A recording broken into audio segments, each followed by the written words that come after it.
Good afternoon, everyone. Welcome to the American Museum of Fly Fishing and Streamer Tying with Scott Biron. I'm Jim Schottenham, curator here at the museum. We're coming to you today live from the annual Fly Fishing Festival here in Manchester, Vermont. So we're doing this live outside. So if you hear some dogs barking in the background or people asking questions of other festival goers, you'll understand why. But I think we did this last year at the festival, and boy, it turned out really good. The colors of the flies turned out really It good. really did. Yeah, you can't beat the lighting. So, of course, next to me here is Scott Biron. He's a museum ambassador. He's also on the HMH pro staff, Ewing Feathers pro staff. Scott is an accomplished tyer, and today he's here to teach us how to tie a pattern that was is incredibly popular in New Hampshire, and it's the creation of the Winnipesaukee smelt by Jim Warner. Jim Warner. Great. I'll start by asking the question that I've heard a lot of. There's always going to be comparisons, and I've heard from a number of people that Jim Warner was more or less thought of as the Carrie Stevens of New Hampshire. How accurate is that? Well, take it in context. He tied a very different fly that he made popular. He did tie featherwing streamers, but in the end, most of his flies incorporated some of this marabou that you see right here in this flag. He was very much open to changing patterns to make them more effective. And when he got a hold of flash, something like Christmas tree tinsel, he didn't hesitate to incorporate it into his flies. And he had a lot of innovative patterns. And although he came after Carrie Stevens, and he sold and tied some of her flies, some of her fly patterns, his claim to fame would have been all these smelt patterns that were mostly looking to be part of, the big lakes in New Hampshire. Sure. Although he did some for Vermont and Maine, and people use his flies all over the place. He was the guy. What he was really can be noted for was most people would drive through New Hampshire to get to Maine and fish. They stopped at Winnipesaukee when Jim Warner started tying because they saw how effective his patterns were, and more importantly, how much those big lakes in New Hampshire had to offer. Okay, so it's not necessarily that he was trying to improve on things that Carrie did. People would ask him to tie her patterns, and it sounds like his forte was more or less tying flies for the Winnipesaukee area. Yeah, I would say, the big lakes in New Hampshire, there's like 6 of them. And, and although he would have tied any fly you wanted because he ran a shop. He was a businessman trying to make money, right? But he also was very, very instrumental in developing some pretty new patterns, flies that smelt. There's a redfin smelt that they used to use over on Winnipesaukee. They couldn't get smelt one year, so he made up a redfin smelt fly pattern. Became popular. Sure. So, and he actually experimented with a lot of materials too. Oh yeah, and he was a jobber. He tied, that's what he made his living doing. So he would he would definitely be not afraid to improve on a pattern. Okay. And make it better. So matter of fact, this pattern here was originally tied. We're going to tie it the original way today, but he eventually morphed it into the Winnipesaukee flash smelt, where he added just a little flash into it, and that flash helped enhance the fly a little bit more. So he had a pretty extensive catalog too. Yeah, yes, quite a bit. We have like maybe 12 or 14, 16 here that we get gifted this year. And there are pretty standard patterns. Some of them aren't his though. Some of them are other tyers' patterns that he would tie. And the nice thing about the donation that we received, it came with, of course, his recipes. Right. For tying a lot of those flies, which having a fly is terrific, but understanding the components that went into it, the history behind them, pretty much what you're doing here by showing everyone how to tie the Winnipesaukee. Exactly. And then there's a great article in this edition of the museum's journal. It's outstanding, and it has much more history. So hopefully I'll remember everything we wrote in that article. The editor's sure you sitting will. here watching, so she's ready to kill me if I say so. All right, so we're gonna do Let's the do this. Winnipesaukee Yeah. smelt, so I'm gonna Yeah, let you take so- it away. So, this is one, and I don't have the pupil pointed on the eye, painted on the eye. I'm gonna show you that at the end, but, Jim, like I said, Jim was a really angler's fly tire friend. So he wanted to make these flies very durable. This is a reproduction hook. This is an Alcock 20, get it in, 2811. It's a, great hook that's been reproduced by, HMH Vice. And this is a size 4. It's a good one. And I'll explain why I'm using the 4, but they have many sizes, but these are really cool hooks. Alcock was one of the best hook makers back, before World War II. And, many of their hooks now are sought after by collectors. This one has a return eye. You can see how it loops around and tapers back in. And this is a really good, hook to tie this pattern.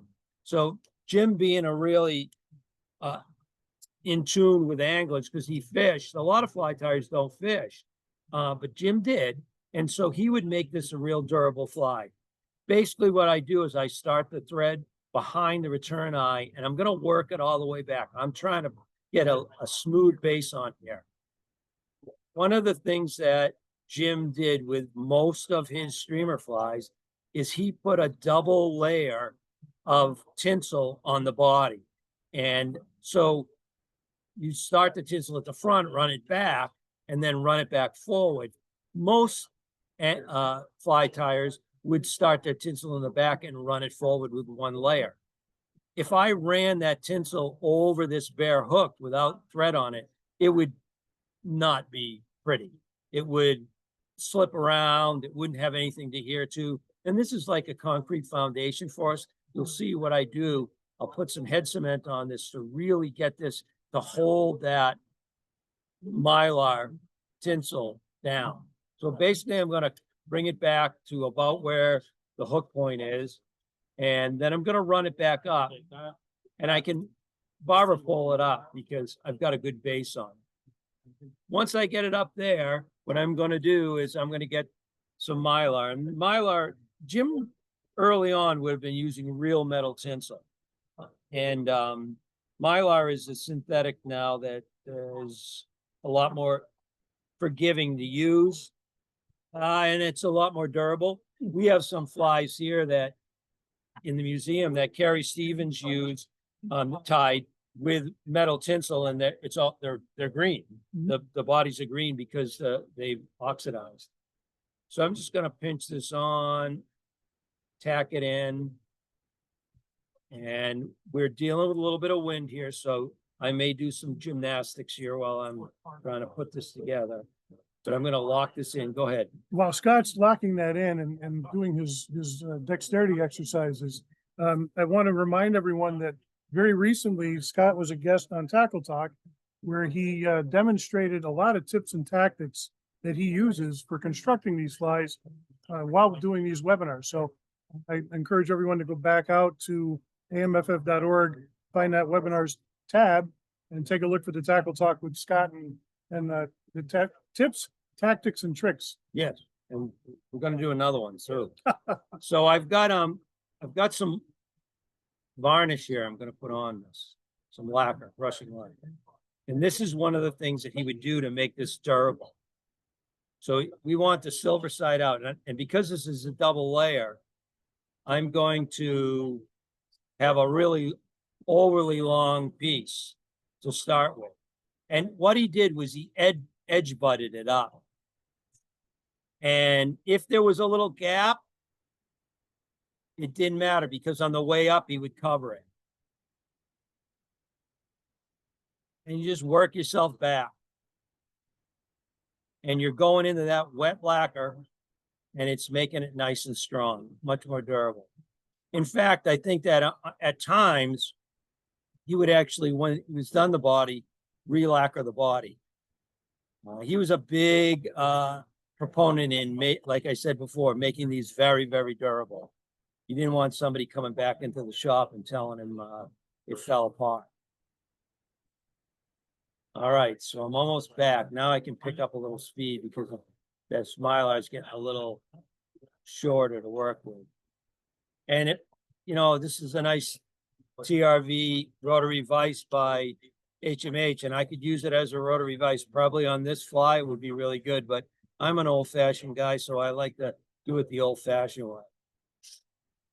And now I'm edge wrapping it up, and it's filling in any gaps, any puckers that might be in there.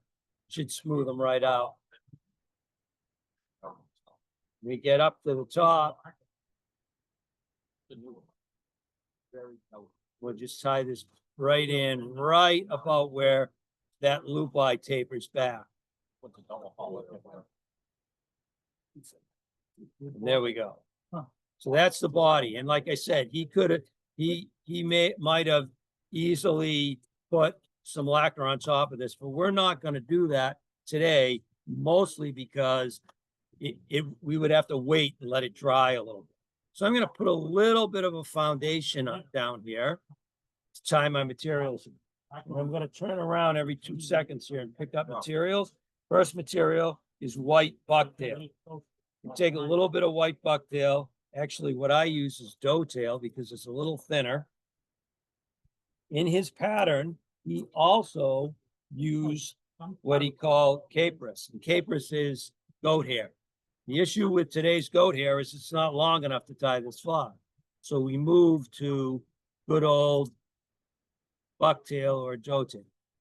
The dovetail is just a little bit narrower and it's a little easier to put a sparse bunch in. So it's probably about 30 strands of it here, and I want more like 18.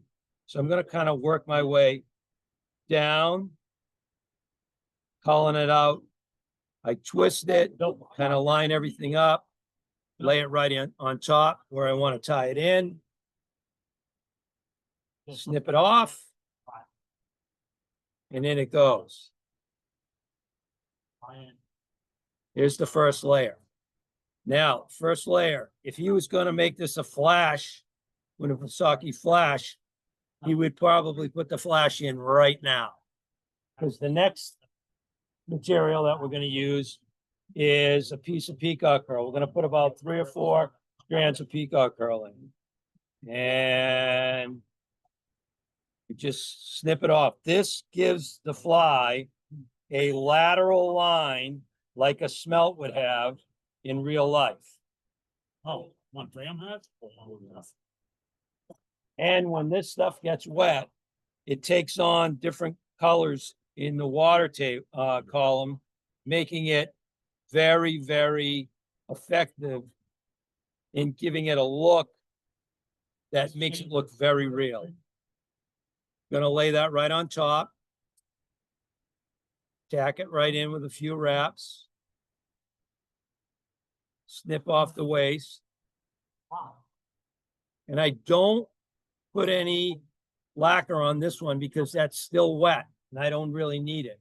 Now, hopefully I got the other, yeah. This is lavender and this is lavender. And this is a dark, almost like a lilac color. And this is almost like a purple color. He tied his patterns with both. Personally, I think the lilac color is a lot more realistic looking when this fly gets wet.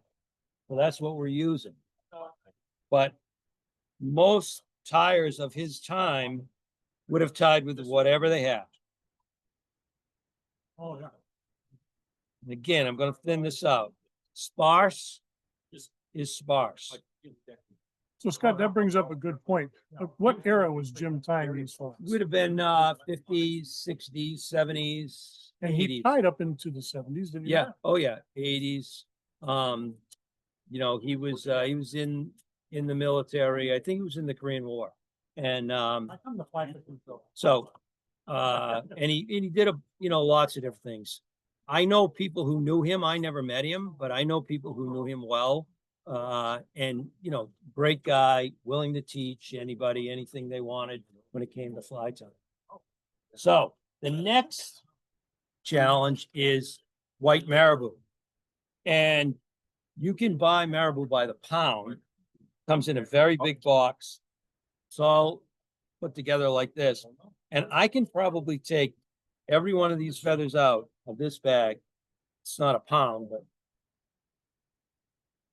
find one or two good ones for this fly. One or two out of that entire bag. And I did look for one.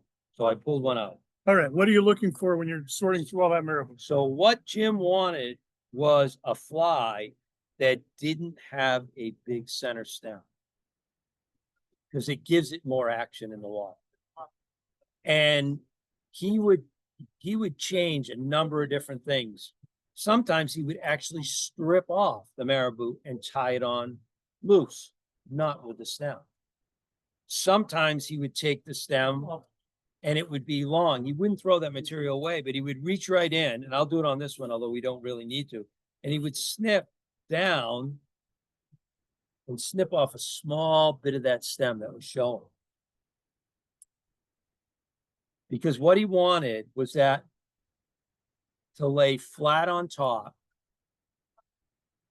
so it would give it as much possible action as it could in the water and look as lifelike as possible. Hey, Jim. So attaching that flat to the hook, would that give it a swimming action when it was trolled behind the boat? Yes, Okay. yes. So These having things, that turned up is going to affect how that fly swims in the water. right. It's gonna look much more natural when it's tied flat in like this. Couple wraps. There it is right there. Okay. It looks really realistic. And you want to just make sure that you don't tie it in too long. And I did right there. So now I'm tying it in. And it's laying right on top. 90% of the fly is done right, but not the most important stuff. So Jim did a couple different things. His original recipe called for a black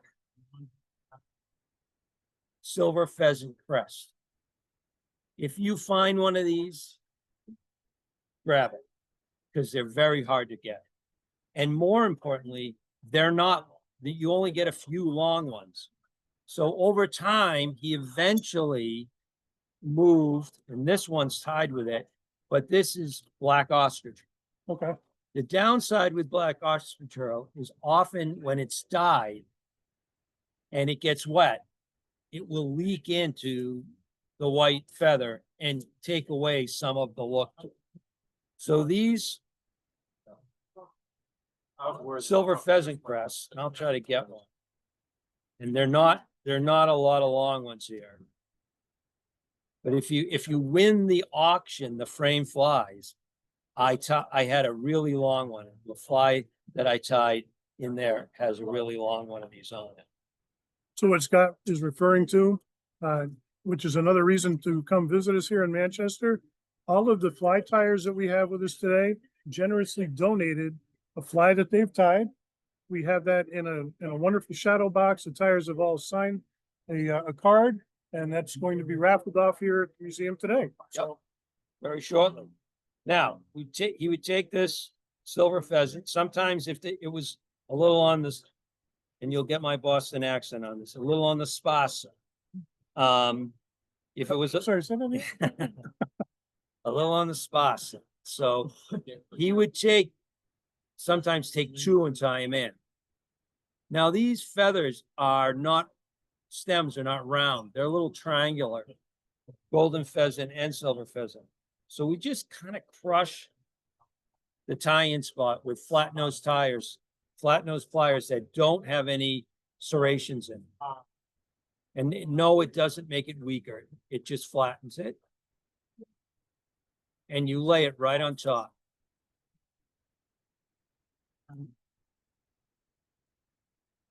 Now, when you fish with smelt patterns, one of the things that you find out real quick is that most of the smelt have a dark line right on the top of it. And that's what this is. imitated. And is that something that's unique to the Winnipesaukee smelt? No, no, matter of fact, the line's darker in Maine. Really darker in Maine. But in Winnipesaukee and Squam and Winnisquam, Sunapee, you'll have that dark line on top. And then all I'm gonna do now is just build the head. And if you were really watching what we did, at the beginning, when we showed you the finished fly, it had a black head. And we're gonna make it black. Gonna cut off this white. Gonna get our black. And starting at the front, I'm gonna work my way back and cover all this white. And it's got a big head. It's got a very big head because we're gonna paint an eye on it. And that is going to be the most important part of the fly, according to Jim. But once I get a little bit of a base of black on there and it's tacked in, I'm gonna work my way up and try to get all the holidays of white tucked in. And he would tie hundreds of these every year. And he had other patterns that were Wolfboro Bay patterns. He had other smelt patterns that looked like a gray ghost that was tied with gray marabou, all sorts of different patterns that were specific to certain parts of the lake. But this fly, overall, anywhere in the lake, was probably his biggest producer, and probably the one he's most known for. So it's interesting, you're mentioning specific areas of the lake would sometimes require using a different fly. Totally different fly, right? No kidding. Yep, yep. Remember, we tied one of Ora Smith's flies on one of our early streamer webinars, and Ora tied for Winnipesaukee too. And his flies were totally different. He rarely ever put any marabou in his flies, but his flies were very effective as well. So now I've got the whole fly put together. So let's just watch it.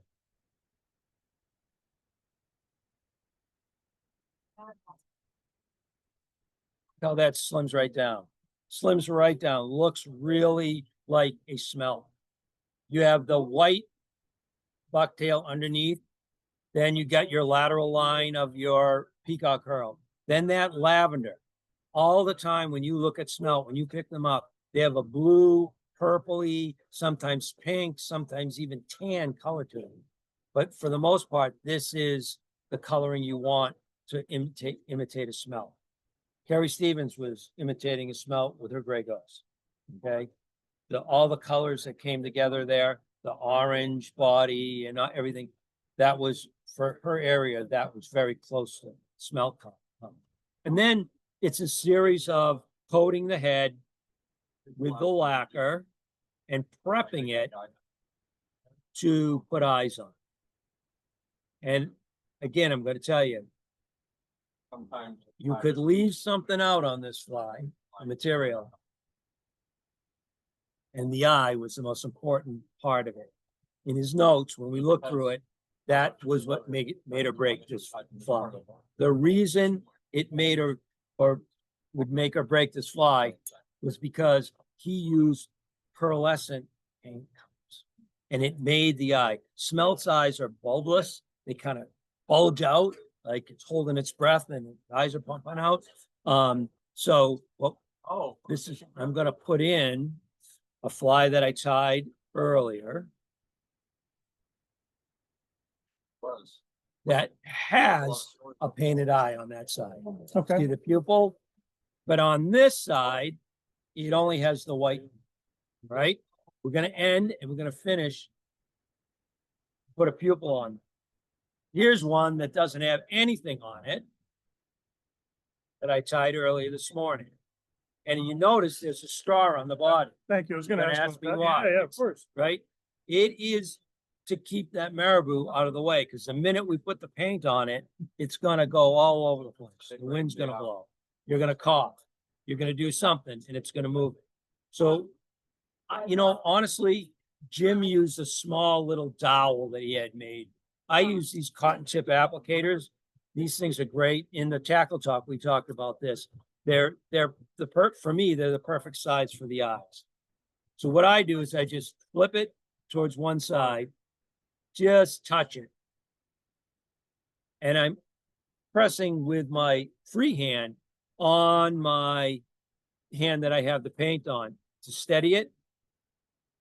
And I just touch it. Oh my goodness, that is the greatest looking eye you ever saw. I do the other side.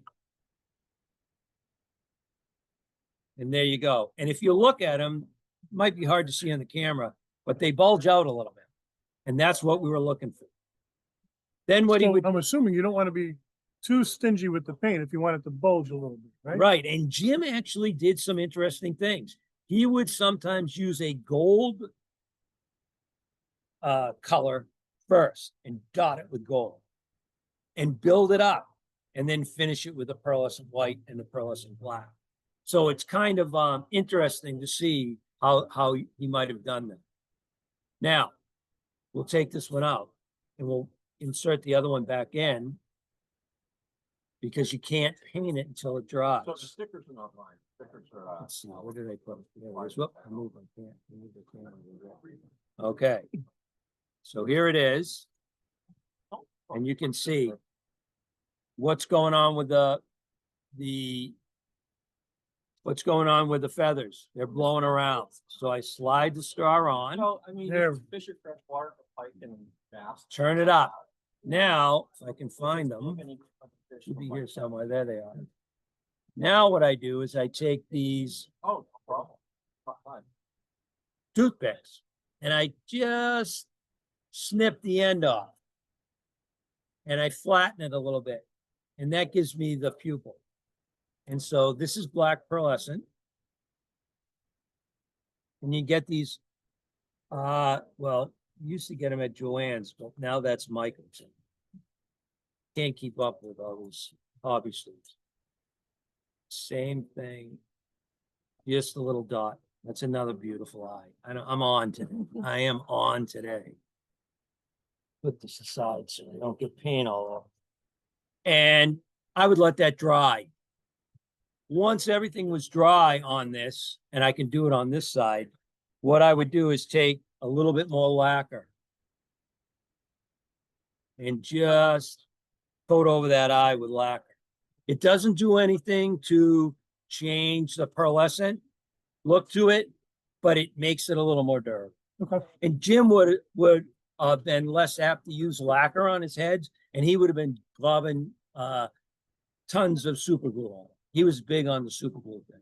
My problem with super glue is it starts to get my hands sticky, and then it's all downhill after that. I'm sanding it off. The lacquer works just as well, makes it just as durable. Some people use UV resin, which you can. The one thing we found with UV resin is that when the fly's fished in cold water, sometimes you can just pull the UV resin off, so it doesn't sink in. This is a very, very durable fly. And it's a pattern that looks like a smelt, and it'll fish like a smelt. I'll be honest with you, I caught an Atlantic salmon on a Winnipesaukee smelt. So, you know, obviously they're not in Winnipesaukee, but when they were stocking them in New Hampshire, I caught one. It's a very, very lifelike, strong smelt. And you had talked about the Winnipesaukee flash, and of course, the flash would have been in there. Yep. So they're two distinct, different parts of the lake. Yeah, could have. He got on Marabou, from Cheney, who was a guy that Harry Cheney, who owned a hardware store in Dover.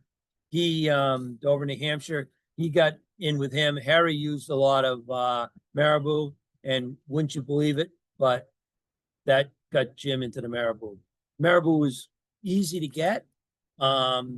You know, sometimes you dig through to get good patterns, but he would find a way around it. Like I said, the stem was too big, he would snip it.